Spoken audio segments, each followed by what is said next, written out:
My name is Lauren Brunsting, and I'm an early childhood resource consultant with CMHA. Today we're going to talk a little bit about sensory bins. Sensory bins are a lot of fun and a great way for children to explore. Not only do they have fun, but they learn some great concepts, some of them including fine motor skills, problem solving, literacy, and math. Today I'm going to go through some materials that we use in sensory bins, and then after that I'm also going to show you some sensory bins that my own children at home have played with, and you can kind of get the perspective from a child, which is really nice to see as well. So to start off, we're going to look at some materials that you can use to fill a sensory bin. So in the past, a lot of people have used food as a way to fill a sensory bin. Some examples of this have been rice and pasta, but it has been discouraged in childcare programs. So we have found new ways to fill sensory bins that don't have anything to do with food, but give you the sensory need that you're looking for. So I'm going to show you some of the materials.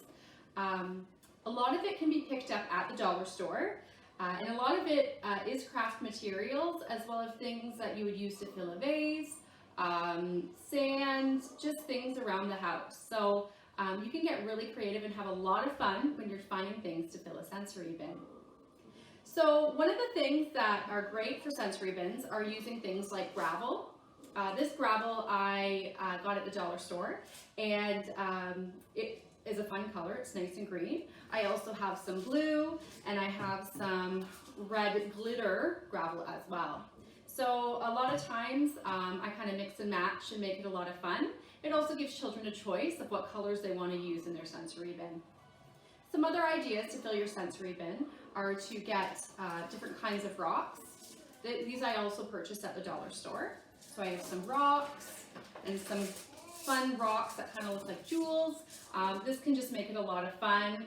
Sometimes I'll hide these types of items in a sand sensory bin and make it a fun treasure hunt challenge.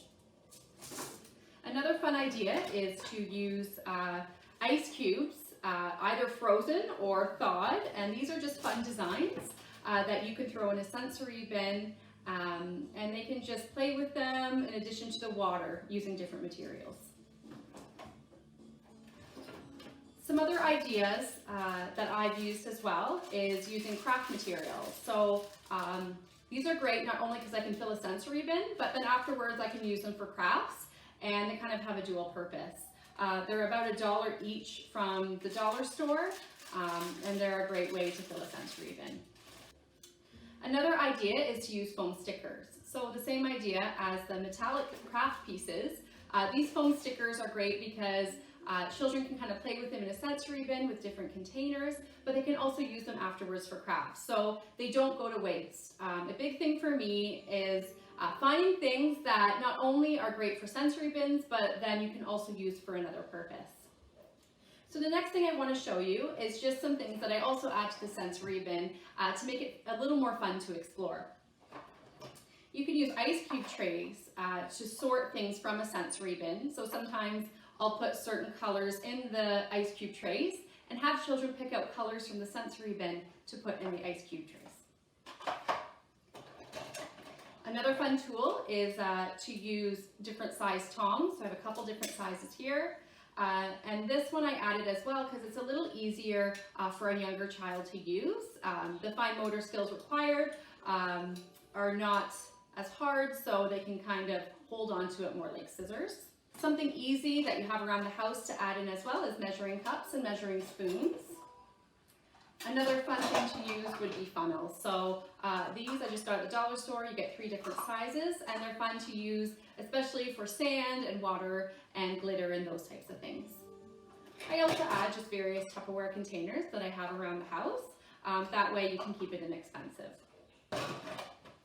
So the last thing that I just want to go over before I show you the sensory bins in use are the different containers you can use for sensory bins. So you could use a big container, one like this. A lot of times I'll use this for water. And you can also use smaller containers. These are just storage containers and Tupperware that I have around the house. You can also put different things in the sensory table outside if you have one, or in a big bin that you have in your basement storing things, you can just use a big Rubbermaid bin for those sensory bins as well. So I hope you enjoy and you get some fun ideas. Again, this is just a starting place. You can really use anything for sensory bins, and it can get a bit messy, but it is worth it. I'm not one who loves mess, but when you see how much fun the kids have and how much they learn when they explore, it's so worth it. So good luck, and I hope these have been helpful.